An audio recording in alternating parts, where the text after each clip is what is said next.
Okay, how do you like your chili? Little scoop in a bowl.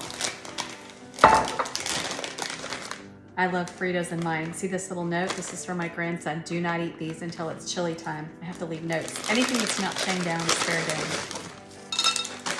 So some of those, maybe you want a little bit of sour cream. Maybe you want a little bit of shredded cheddar.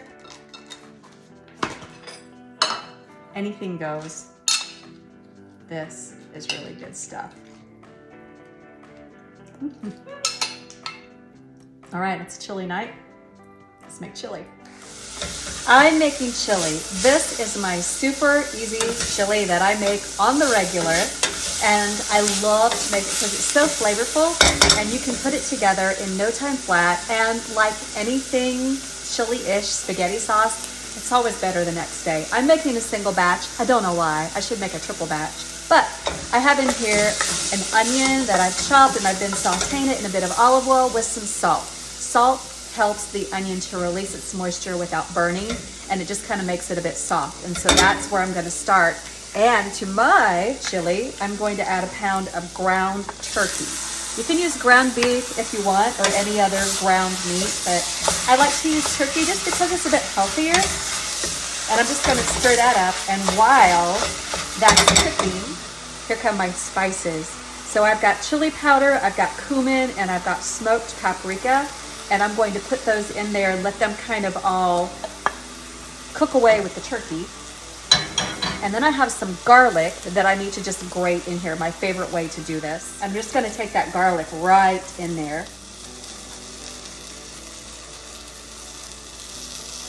There we go. So far, so good.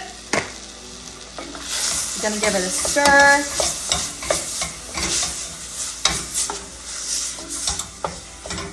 All those deep spices are already making my turkey look like it's cooked, but it's not.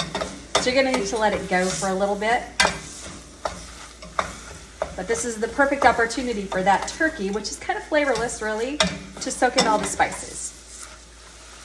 This is my secret ingredient for my chili. Cocoa powder. I'm gonna use a tablespoon.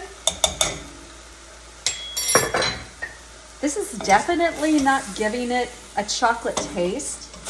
It's almost like that mole vibe. You get a deep flavor and you don't really know what it is. It's chocolate. I need a healthy pinch of salt. Probably about a teaspoon. A teaspoon per pound of meat is kind of the general rule of thumb. I'm going to add a can of fire roasted diced tomatoes right in. I'm gonna use the cans to like add a little bit of water and kind of swish out any extra that's in the can because you don't want to waste that. And then here's my secret ingredient, if you can find it. These are little sweet cherry tomatoes. And they come canned. Sometimes they can be difficult to find. Certain stores will carry them like that. These are actually the grape tomatoes, so a little bit larger than the cherry, but they're sweeter. So it gives you a lovely flavor. And I can just kind of, probably get it all over me, swish them up by hand. But I can actually do this as the chili cooks with my spatula, and I'll just kind of get in there and work them down so that they're not whole tomatoes. And then beans. Any bean you want. Kidney beans are traditional, but I had cannellini beans. Cannellini beans, you see those white beans? They're so creamy and wonderful. And I'm gonna let this all cook away together.